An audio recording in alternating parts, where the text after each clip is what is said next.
নমস্কাৰ, সলভেক্সলৈ স্বাগতম। এইটো পাৰ্চেণ্টেজৰ তৃতীয়টো ভিডিঅ' হ'ব, পাৰ্ট 3, ঠিক আছে। আজি আমি কি শিকিম? প্ৰথমতে টেবুলখন চবেই মনত কৰি ল'ব, ঠিক আছে। আগৰ ক্লাছকেইটাতো কৈছিলোঁ, এতিয়াও কৈছোঁ, ঠিক আছে। প্ৰথমতে আজি আমি শিকিম মিক্স ফ্ৰেকশ্যনৰ পৰা প্ৰপাৰ ফ্ৰেকশ্যন বা ইম্প্ৰপাৰ ফ্ৰেকশ্যনলৈ কেনেকৈ নিব লাগে, আৰু ডাঙৰ পাৰ্চেণ্টেজৰ ভেলুবিলাক আমি নৰ্মেল ফ্ৰেকশ্যন মানে এনেকৈ সৰু ফ্ৰেকশ্যনলৈ কেনেকৈ কনভাৰ্ট কৰিম, ঠিক আছে। সেইটো চাম। 2 নম্বৰতে আমি ক্লাছত এটা আপোনাক সলভ কৰিব দিছিলোঁ কুৱেশ্যন টাইপ 2ৰ, সেইটো সলভ কৰিম, ঠিক আছে। অ'কে, নেক্সট টাইপ নাম্বাৰ 3ত আমি কৰিম আজি টাইপ 3 এণ্ড টাইপ 4 সলভ কৰিম, ঠিক আছে। তো আগবাঢ়ো আহক। নেক্সট এনেকুৱা আমি শিকিছিলোঁ আগত, যেনিবা আমাক দি থৈছে 2/1/3, ঠিক আছে। এইটো আমি এতিয়া প্ৰপাৰ ফ্ৰেকশ্যনলৈ কেনেকৈ নিম? এইটো মিক্স ফ্ৰেকশ্যনত আছে, হয় নাই? মিক্স ফ্ৰেকশ্যনত আছে। এইটো আমি নিব হ'লে কেনেকৈ কৰিব লাগে বুলি কৈছিলোঁ? 3টো তলত থাকিবই। তাৰপৰা 2 ইনটু তলৰ ডিনমিনেটৰ ইনটু কৰি দিম, প্লাছ ওপৰৰ নিউমাৰেটৰটো ইয়াৰ লগত এড কৰি দিম। কিমান হ'ব? 2 ইনটু 3 কৰিলে 6, প্লাছ 1 কৰিলে প্লাছ 1 কৰি দিম, তাৰপৰা 3। এইটো কি 6 প্লাছ 1 হ'ব 7/3 আনচাৰ, ঠিক আছে। এই বস্তুটো আমি এটা বেলেগ মেথডো কৰিব পাৰিলে 2/1/3 ঠিকে আছে, এনেকৈ আছে। এইটো আমি লিখিব পাৰোঁ 2 + 1/3, একেই কথাই হয়, চাব একে আনচাৰে ওলাব। এতিয়া এলচিএম লগ 3 হ'ব, তাৰপৰা 2 ইনটু 3 কৰি দিম, কাৰণ তলত 1 আছে, এলচিএমটো 3 হয়, তো 3 বনাব হ'লে ইনটু 3 কৰিব লাগিব, প্লাছ 1, কিমান 6 + 1/3, একে পালোনে? 7/3, 7/3, ঠিক আছে। নেক্সট আমি চাওঁ, আমাৰ লগত আছে যেনিবা 237 1/2%। এইটোতো এতিয়া আমাৰ টেবুলত নাই, এইটো কেনেকৈ ডাইৰেক্ট সলভ কৰিব? এইটো আমাৰ টেবুলত আছে জানো? টেবুলত এনেকুৱা আছে জানো? ডাঙৰ নাই। এইটো ডাইৰেক্ট সলভ কৰিব কেনেকৈ? সেইটো চাওঁ আহক। 237 1/2% দেখিলে আমি এতিয়া এই বস্তুটো আমি ইয়াত লগাম, ঠিক আছে। এইটো যেনেকৈ ভাঙিছিলোঁ, সেইটো ইয়াত লগাম। তেতিয়া আমি কি কৰিব পাৰোঁ? 237% লিখিব পাৰোঁ, প্লাছ 0.5%, ভাগ কৰি দিলোঁ। আকৌ এইটোক আমি কেনেকৈ লিখিব পাৰোঁ? 200% প্লাছ 37% প্লাছ 0.5%, এনেকৈ লিখিব পাৰোঁ। এতিয়া 200% মানে কিমান? 200% মানে কিমান? পাৰ্চেণ্টেজটো আঁতৰাই দিলে আমি কি আহি যাব? তলত 100 আহি যাব। তাৰপৰা কটাকটি কৰিম, 2 হৈ যাব, ঠিক আছে। মানে এইটো মানে 200% মানে 2। তাৰপিছত আকৌ 37% আৰু 1/2% আকৌ একলগ কৰি দিয়ক, ঠিক আছে। মানে এনেকৈ আছিলে, এনেকৈ কৰি দিম এতিয়া। 37 1/2% বনাই দিব পাৰিম, একলগ কৰি দিলোঁ। এতিয়া আমি জানো 37 1/2% মানে কিমান? 3/8। এইটো টেবুলত আছে। এতিয়া এলচিএম লৈ লওক, 8 হ'ব। তাৰপৰা ইয়াৰ তলত 1 আছে, এলচিএমটো একে বনাব হ'লে 2 × 8 কৰিব লাগিব, প্লাছ 3, ঠিক আছে। কিমান হ'ব? 2 × 8 কৰিলে কিমান হ'ব? 16, আৰু প্লাছ 3 আছে 8। 16 + 3 19/8, বুজি পাইছে? এইটো মই দেখুৱাবৰ কাৰণেহে ইমানখিনি কৰিলোঁ। মই একদম ডাইৰেক্ট এনেকৈ কৰিম, এইটো পৰীক্ষাত থাকিল। আপোনালোকৰ আহি যাব লাহেকৈ, যেতিয়া আমি প্ৰেক্টিচ কৰি থাকিব। 237 1/2% দেখিলে, ইয়াত আপুনি দেখি পাইছেনে? 37 1/2% দেখি আছে, যোনটো টেবুলত আছে। তো আমি ডাইৰেক্ট এইটো লিখিব পাৰোঁ 200% প্লাছ 37 1/2%। এই ষ্টেপটো নকৰিলেও হয় আৰু, ঠিক আছে। দুটামান ষ্টেপ এৰি দিলে ডাইৰেক্ট কৰিব পাৰি। তাৰপৰা 2 + 3/8 কৰিলে, তাৰপৰা নেক্সট এইটো এলচিএম ল'লে, 16 + 3 হৈ গ'ল, 19/18 আনচাৰ। বুজি পালে? কিন্তু দৰকাৰ হ'ব, সেইকাৰণে শিকাই লৈছোঁ। নেক্সট, এইটো 9 নম্বৰটো আগৰ ক্লাছতে হৈ গ'ল। এতিয়া আহক 10টো সলভ কৰিম। কি আছে? If we subtract 30% of 12,000 from itself, then find the number বুলি কৈছে, ঠিক আছে। 30% দেখিলে আৰু ডাইৰেক্ট কি লিখিব? 3/10, অ'কে। 30% অফ 12,000, ইয়াত আমাৰ 12,000টো আমাৰ মতে কি হয়? 10 হয়, ঠিক আছে, ঠিক আছে। ফ্ৰম ইটছেল্ফ, 10ৰ পৰা মাইনাছ কৰিব গৈছে কিটো? 3টো। ইফ উই ছাবট্ৰেক্ট 30% অফ, 3 ওলাব নে চাই লওক। 30% অফ, আমি কি ধৰিছোঁ? ইয়াৰ এইটো জেগাত 10 ধৰিছোঁ। এইটো কেনেকৈ কৰিছিলোঁ? 30/100 ইনটু 10, কটাকটি কৰক, পালেনে 3? এই ওপৰত 3 আছে চব, মাইনাছ কৰি দিয়ক। 10ৰ পৰা 3টো মাইনাছ কৰিলে কিমান হ'ব? 7 হ'ব। ইয়ালৈকে ঠিক আছে। এতিয়া 10ৰ জেগাত 12,000 কুৱেশ্যনত কৈছে 12,000 ল'ব লাগে, 12,000 লয়। 10তকৈ কিমান ডাঙৰ এইটো? 1200 গুণ ডাঙৰ হয়। তেতিয়াহ'লে আমাৰ আনচাৰটো 7 নহয়, এইটো 1200 গুণ বেছি হ'ব। তো 7 × 1200 কৰি দিয়ক, কিমান হ'ব? 7 2 14, 7 7 8, 8400 হ'ব আমাৰ আনচাৰ, ঠিক আছে। এইটো শুদ্ধ কৰি লওক, ডিটো কৰি লওক, 8400 আমাৰ আনচাৰ, ঠিক আছে। বুজি পালে? আগবাঢ়ো আহক। এতিয়া নাম্বাৰ 10টো শুদ্ধ কৰি লওক, D, 8400। Next, type 3। number 1 type 3 number 1 কি কৈছে if we add 550 in 37 1/2% of a number then we get the same number again find the number দিছে ঠিক আছে তে কি দিছে 37 1/2% এটো মানে কি আমি জানো 3/8 ঠিক আছে ইয়ালৈকে এটা চাও কি কৈছে যদি আমি কোনো সংখ্যাটো কি হ'ব মই কি কৈছিলো তলৰটো হ'ব 8 ঠিক আছে কোনো সংখ্যাৰ 37 1/2%ত 550 যোগ কৰা হয় তেন্তে আমি পুনৰ সেই একেটাই সংখ্যা পাম বা পাব সংখ্যাটো বিচাৰা হৈছে ঠিক আছে কি কৈছে কোৱেশ্চনটো মতে if we add 550 যোনটো 550 যদি আমি এড কৰো এতিয়া in 37 1/2 of a number then we get the same number again ঠিক আছে of a number ইয়াত কি হয় 8 হয় মানে 37 1/2% of 8 এইটো if we add ইয়াৰ লগত এড কৰিব কৈছে তেতিয়া আমি 8টোকে আকৌ ঘূৰাই পাম বুলি কৈছে ঠিক আছে এতিয়া 37 1/2% of 8 কৰিলে কি পাম ওপৰটো পাম 3 পাম 3/8 অফৰ কাৰণে ইনটু আকৌ 8 পালো নে 3 তো 3 লগত আমি যোগ কৰিব কৈছে কি যোগ কৰিলে আমি 8 পাম 5 যোগ কৰিলে 8 পাম নে 3 + 5 কৰিলে 8 পাম কিন্তু কোৱেশ্চনত কৈছে 5 নহয় কিমান 5 নহয় 550 যোগ কৰিব কৈছে if we add বুজিলে আগৰ কোৱেশ্চনটোৰ লগত ডিফাৰেন্সটো বুজি পালে 550 যোগ কৰিব কৈছে 550 যোগ কৰিলে কিমান হ'ব 5 × 5 5 × 5 আৰু 0 110 গুণ বেছি তেতিয়াহ'লে আমাৰ আনচাৰটো কি হ'ব অৰিজিনেল নাম্বাৰটো বা নাম্বাৰটো 8তকৈ 110 গুণ বেছি হ'ব 8 × 110 কৰি দিয়ক 880 হ'ব আনচাৰ 880 অপশ্যন ডি বুজি পালে নেক্সট আহক নাম্বাৰ 2টো কি কৈছে if we add 480 to 40% 40% মানে কিমান 2/5 40% দেখিলে ডাইৰেক্ট লিখিব 2/5 হয় নাই চাই লওক 40 টেবুলত নাই দৰকাৰ যদি আপোনালোকে লিখিব বিচাৰে লিখি লওক 40/100 কৰিম কেনচেল হ'ব তাৰপৰা 2 × 5 2 5 × 10 2/5 হয় দেই 40% মানে মনত থৈ দিব এড কৰিব কৈছে 2 লগত কিমান যোগ কৰিলে আমি 5 পাম 3 যোগ কৰিলে কিন্তু কুৱেশ্যনৰ মতে কি কৈছে 3 নহয় 480 যোগ কৰিব লাগে বুলি কৈছে 480 3তকৈ কিমান বেছি ডিভাইড কৰি দিয়ক 3 1 3 3 6 18 160 গুণ বেছি কৰি চাই লওক 480 3 দি 3 এগুণ 3 4 পৰা 3 মাইনাছ কৰিলে 18 হ'ব তাৰপাছত 3 6 18 18 এইটো গ'ল 160 দেখিলে তেতিয়াহ'লে আমাৰ আনচাৰটো 5 নহয় 160 গুণ বেছি হ'ব কিমান হৈ যাব 30 800 হ'ব ঠিক আছে অপশ্যন চি বুজি পাইছে ইয়াত কোনো সংখ্যাটো কি হয় আমাৰ 5 এই 5টো হয় ঠিক আছে এই নাম্বাৰটো আমাৰ কিমান হয় 5 হয় ওকে আৰু এই 3টো এইটো হয় বুজি পালে কিমান পটাপট লাগিছে দেখিছে আৰু নৰ্মেল মেথড কৰিবলৈ বহুত টাইম লাগিব নেক্সট নাম্বাৰ 3 কি কৈছে if we add 4টা 1 point 3টা 1 in 66 2/3% of a number then we get the same number again find the number একেই খালি ইয়াত 66 2/3% দিছে 66 2/3% এইটো টেবুলত আছে জানো নাই কিন্তু এইটো আমি বনাই ল'ব পাৰিম ইয়াৰ পৰা ডাইৰেক্ট এইটো মই কৰিব পাৰোঁ 2 এটা কমন লৈ ডাইৰেক্ট কি বনি যাব 33 1/3% বনি যাব কিন্তু ডাইৰেক্ট কৰিব নালাগে মই দেখুৱাই দিছোঁ কেনেকৈ কৰিব লাগে 66% এনেকুৱা আগত দেখুৱাইছিলোঁ কিন্তু এনেকুৱা চেম টাইপত দেখুৱা নাই আৰু এবাৰ লিখিব 66 2/3% তাৰপৰা ভাগ কৰি দিব প্লাছ 2/3% এতিয়া ইয়াৰ পৰা আপুনি কমন লওক কিমান 2 কমন লৈ লওক এতিয়া কিমান বনি যাব এইটো 33% বনি যাব প্লাছ 1/3% বনি যাব ঠিক আছে ইয়াৰ পৰা 2 কমন ল'লোঁ 33 বনি গ'ল ইয়াৰ পৰা 2 কমন ল'লোঁ 1 থাকি গ'ল ঠিক আছে এতিয়া এইটোতে আকৌ জইন কৰি দিয়ক 2 × এইটো কিমান বনি যাব 33 1/3% হৈ গ'ল এতিয়া ওলাই আছে 2 × এইটো কিমান বনি যাব 33 1/3% আমি জানো 1/3 তো কি পালোঁ আমি 2/3 ঠিক আছে এইটো মানে কিমান 2/3 ঠিক আছে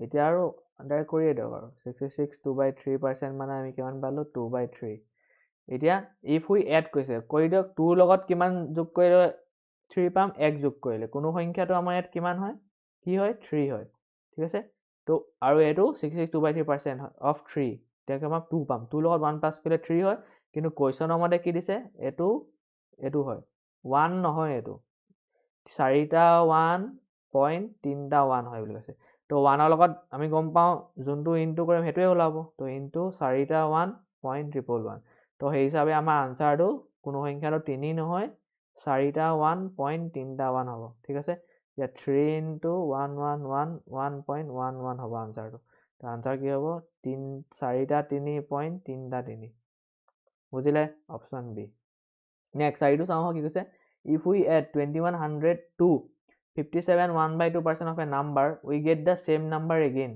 Find the number বুলি কৈছে, ঠিক আছে? কি দি দিছে? 57 1/7%. এইটো মানে কিমান আমি জানো ডাইৰেক্ট 4/7 হয়, ঠিক আছে? If we add কৰিবলৈ কৈছে 4 লগত কিমান প্লাছ কৰিলে 7 পাব, ঠিক আছে? দেখুৱাই থকা নাই আৰু খিনি কেনেকৈ হ'ল, দেখুৱাই দিছোঁ বাৰু। কোনো সংখ্যাত ইয়াত 7 হয়, ঠিক আছে? আৰু 57 অফ এ নাম্বাৰটো ইয়াত 7 হয়, আৰু 57 অফ 7টো আমাৰ কিমান হয়? 4 হয়। কৰি চাই লওক, যদি হয় নহয় বুলি ভাবিছে 57 1/7% অফ 7 যদি উলিয়াই আপুনি কিমান হ'ব? 57 1/7% মানে কিমান? 4/7 কিন্তু 7 যদি কৰি দিয়ে কেঞ্চেল গ'ল, 4 পালে, ঠিক আছে? ওলালে নে ওপৰৰ 4টো? এতিয়া 4 প্লাছ কিমান কৰিলে 7 পাব? 3 কৰিলে 7 পাব। কুৱেশ্যনত কি কৈছে? এইটো 3 নহয়, কিমান হয়? 2100 হয় বুলি কৈছে। 3 নহয়, এইটো 3 নহয় 2100 হয় বুলি কৈছে, ঠিক আছে? 3তকৈ কিমান গুণ বেছি হয়? 700 গুণ বেছি হয়, হৈছেনে? 7 3 21, দুটা 0 আহিব তাৰপিছত। তেতিয়াহ'লে আমাৰ আনচাৰটো 7 নহয় 700 গুণ বেছি হ'ব, কিমান হ'ব? 14900, অপশ্যন চি। বুজি পালে? নেক্সট 5টো চাওক কি কৈছে? If we add 5600 in 12 1/2%, direct কৈছোঁ দেই। 12 1/2, চৰি, এইটো আপোনালোকে নিজে কৰিব, নেক্সট ক্লাছত কৈ দিম। নেক্সট এতিয়া আমি টাইপ 4 কৰিম। টাইপ 4 নাম্বাৰ 1টো কি কৈছে চাওক? If 497 is added in a number, then the number becomes 216 2/3% of itself. Find the original number বুলি কৈছে, ঠিক আছে? ইয়াত আমি এইটো কনভাৰ্ট কৰিব লাগিব, মানে ফ্ৰেকশ্যনলৈ। 216টো কেনেকৈ কৰিম সেইটো চাম। আমি আপুনি অলৰেডি এনেকৈ দেখুৱাইছিলে, চেমটোৱে দেখুৱাইছিলোঁ, আকৌ এবাৰ দেখুৱাই দিম বাৰু। কিন্তু এই কুৱেশ্যন টাইপ 4 আৰু টাইপ 3 মাজত ডিফাৰেঞ্চ কি? টাইপ 3টো আছিলে এনেকুৱা, যেনিবা ওপৰত 3 আছে আৰু তলত 7 আছে। এতিয়া ওপৰটো সৰু আছিলে, তলত ডাঙৰ আছিলে, আমি ওপৰটোৰ লগত প্লাছ কৰি তলৰটো পাইছিলোঁ। এতিয়া এই টাইপ 4টো কেনেকুৱা হ'ব? এইটো আছিলে আমাৰ টাইপ 3। টাইপ 4টো কেনেকুৱা হ'ব? এতিয়া ওপৰৰ বস্তুটো ডাঙৰ হৈ যাব। যেনিবা ওপৰত 10 আছে, তলত 6 আছে। এতিয়া 6 লগত কিমান প্লাছ কৰি 10 পাম? 4। সেইটো বস্তু হ'ব মানে। থুলমূলকৈ দেখাই দিছোঁ বস্তুটো, ইয়াত কৰিলে গম পাব। এতিয়া আমি 216টো ফ্ৰেকশ্যনলৈ লৈ যাম। 216 2/3%। কি বুলি লিখিব বুলি কৈছিলোঁ প্ৰথমত? 216% লিখিলে, তাৰপৰা প্লাছ দিলে, 2/3% লিখিলে, ভাঙি দিলোঁ। এতিয়া আকৌ 216টো ভাঙি দিয়ক। কেনেকৈ ভাঙিব পাৰিম? 200% লিখিব পাৰিম, প্লাছ 16% লিখিব পাৰিম, আকৌ প্লাছ এইটোতো আছেই 2/3%। এতিয়া 200% মানে কিমান? 2 প্লাছ 16% আৰু 2/3% একলগ কৰি দিয়ক, 16 2/3%, ঠিক আছে? কৰিব পাৰোঁ। 2 + 16 2/3% মানে কিমান? 1/6 হৈ গ'ল। 6 এলচিএম লওক, 2 × 6 হ'ব প্লাছ 1, কিমান পালে? 13 প্লাছ 12 + 1/6, 13/6 হ'ব আনচাৰটো, ঠিক আছে? বা এইটো ডাইৰেক্টো কৰিব পাৰি, 216 2/3%। কেনেকৈ কৈছিলোঁ মই? ডাইৰেক্ট এইটো লিখি দিয়ক, 200% প্লাছ 16 2/3%। নেক্সট আৰু কি আৰু ইজি আৰু 2 + 1/6, ডাইৰেক্ট ওলাই আছে 6, 12 + 1 13/6, ঠিক আছে? এতিয়া সলিউশ্যন লিখক। অৰিজিনেল প্ৰব্লেমটোলৈ এতিয়া আহিছোঁ। এতিয়া কৰিম বলক। 216 2/3% দি থৈছে, এইটো মানে কিমান পালোঁ আমি? 13/6 পালোঁ। হৈ গ'ল ইয়ালৈকে। If 497 is added in a number, in a number বা কোনো সংখ্যাটো কি হয়? আমাৰ 6 হয়।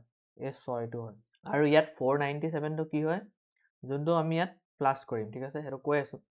Then the number becomes 216 of itself বুলি কৈছে। যদি ইয়াত যোনটো আমি প্লাছ কৰিম, সেইটো 216 2/3% of 6 হ'ব বুলি কৈছে। ইয়াত itself মানে কিমান? 6 হয় বুলি কৈছে, ঠিক আছে? 216 2/3% of 6 কৰিলে আমি কিমান পাম? 13 পাম। হয় নাই উলিয়াই চাব, দেখুৱাই দিছোঁ বাৰু কৰি। 216 2/3% of যদি আমি 6 কৰোঁ, 216 2/3% মানে কিমান? 13/6। 13 অফ কৰাৰ কাৰণে ইনটু আহিলে আৰু 6 গুচি গ'ল। পালোঁ নে 13? বুজি পালে কথাটো কি বুজাইছোঁ? এতিয়া 6 লগত কিমান প্লাছ কৰিলে 13 পাম? 7 প্লাছ কৰিলে 13 পাম। হ'ল? কিন্তু কুৱেশ্যনত কৈছে এইটো 7 নহয়, কিমান হয়? 497 হয় বুলি কৈছে। 497 হয় বুলি কৈছে। 7তকৈ কিমান গুণ ডাঙৰ হয়? 497টো 7 7 গুণ 39, আৰু এইফালে 7 এগুণ 7, 71 গুণ 71 গুণ ডাঙৰ হয়। এতিয়া এইটো আনচাৰটো 6 নহয়, 71 গুণ ডাঙৰ হ'ব। 6 × 71 কৰি দিয়ক, কিমান পাব? 6 এগুণ 6 আৰু এইফালে 42, 426 পাব আনচাৰ, অপশ্যন এ। বুজি পালে? নেক্সট নাম্বাৰ 2টো চাওঁ কি কৈছে? If 1320 is added in a number, then the number becomes 237 1/2% of itself. Find the original number. একেই খালি এইটো কনভাৰ্ট কৰি লওক 237 1/2%টো আমি এতিয়া ফ্ৰেকশ্যন লৈ যাম কি লিখিব হ'ব ডাইৰেক্ট কৰিছোঁ 200% প্লাছ ইয়াত কি দেখি আছে 37 1/2% আমি ভেলু জানো তো 200% মানে 2 37 1/2% মানে 3/8 এলচিএম লওক 8 তাৰপৰা 2 গুণ 8 হ'ব প্লাছ 3 কিমান হ'ব হলো 16 প্লাছ 3/8 কিমান পাম আমি 19/8 ঠিক আছে ইয়ালৈকে এতিয়া আহক কুৱেশ্যনটোলৈ 237 1/2% দিছে এইটো মানে কিমান পালো আমি 19/8 পালো এতিয়া এডেড বুলি কৈছে ইটসেল্ফ হৈ যায় বুলি কৈছে ঠিক আছে ইমান পাৰ্চেণ্টৰ ইটসেল্ফ হৈ যায় মানে 8ৰ লগত কি যোগ কৰিলে 19 পাব 11 যোগ কৰিলে 19 পাব কিন্তু কুৱেশ্যনত কৈছে এইটো 11 নহয় কিমান হয় এইটো 11 নহয় 1320 হয় বুলি কৈছে 1320 হয় বুলি কৈছে কিমান গুণ হ'ব 11তকৈ কিমান গুণ ডাঙৰ 11 এগুণ 11 হ'ব 13ৰ পৰা 11 গ'লে 1 আহিব 2 আহিব তাৰপৰা 2 হ'লে 22 হৈ যাব 120 গুণ ডাঙৰ কৰি চাওক হয়নে নহয় 1320 11 ডিভাইড কৰি 11 এগুণ 11 3 - 1 কৰিলে 2 হ'ব 2 তললৈ আহিব 22 হৈ যাব 11 দুগুণ 22 0 কাৰণে 0 আহিব 120 গুণ ডাঙৰ তেতিয়াহ'লে আমাৰ আনচাৰটো বা কোনো সংখ্যাটো ইয়াত কোনো সংখ্যাটো আমাৰ কি হয় 8 হয় তো এইটো 8 নহয় এইটো 120 গুণ ডাঙৰ হ'ব লাগিব তো 8 × 120 কৰিলে কিমান হ'ব শূন্য কাৰণে শূন্য আহিলে 8 16 1 8 1 যায় 9 960 হ'ব আনচাৰ অপশ্যন চি বুজি পালে নেক্সট নাম্বাৰ 3 একেই খালি এইটো আপোনালোকে এইটো কৰি ল'ব 337.5% কিমান লিখিব পাৰিম এইটো 300% প্লাছ 37 1/2% বুলি লিখিব পাৰিম 300% কাৰণে 3 হ'ব প্লাছ 37 1/2% কাৰণে 3/8 আহিব ঠিক আছে 8টো আমি এলচিএম ল'ম 3 × 8 হ'ব প্লাছ 3 হ'ব 8 এনেকৈ থাকিব 3 × 8 মানে কিমান 24 প্লাছ 3 তো কিমান পালোঁ আমি এইটো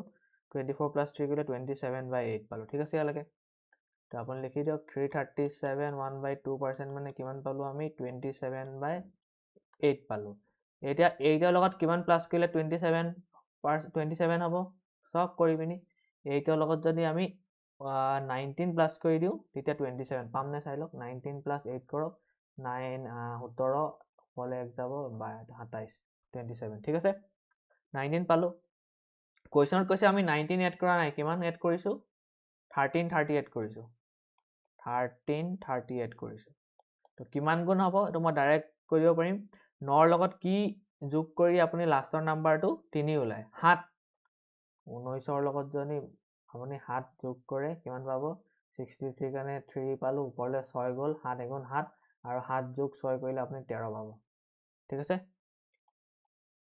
কিমান হ'ব 7 আৰু এটা 0 আছে মানে 0 দিব মানে 70 গুণ ডাঙৰ তো সেই হিচাপে আমাৰ এইটো আনচাৰটো 8 নহয় 70 গুণ ডাঙৰ হ'ব 8তকৈ 8 × 70 কিমান হ'ব 8 7 × 56 হয় আৰু শূন্যটো আহিব 560 হ'ব আনচাৰ অপশ্যন এ বুজি পাইছে নেক্সট নাম্বাৰ 4টো চাওক কি যে 714 2/7 714 2/7% বুলি দিছে এইটো কি লিখিব পাৰোঁ 700% প্লাছ 14 2/7% বুলি লিখিব পাৰোঁ 700% কাৰণে 7 আহিব 14 2/7% কাৰণে 1/7 আহিব এলচিএম লওক একে চিষ্টেম আৰু এতিয়া 7 আকৌ এইটো তলৰ এলচিএমৰ কাৰণে 7 আহিব ওপৰত প্লাছ 1 কিমান 49 হ'ব 7 7 গুণ 49 প্লাছ 1/7 কিমান বনি গ'ল 50/7 ঠিক আছে সলিউশ্যন লিখিলোঁ 714 2/7% লিখিলোঁ এইটো মানে কিমান পালোঁ আমি 50/7 পালোঁনে এতিয়া 7ৰ লগত কিমান যোগ কৰি 50 হ'ব 43 যোগ কৰিলে 50 হ'ব কৰি চাব হয় নহয় কিন্তু কুৱেশ্যনত দিছে 43 যোগ কৰিব কোৱা নাই কিমান যোগ কৰিছে সিহঁতি কুৱেশ্যনৰ মতে 1290 1290 যোগ কৰিছে কিমান হ'ব ইয়াৰ লগত যদি 30 এটা ইনটু কৰি দিয়ে এইটো ওলাব ঠিক আছে 43 লগত যদি 3 ইনটু কৰি কিমান হ'ব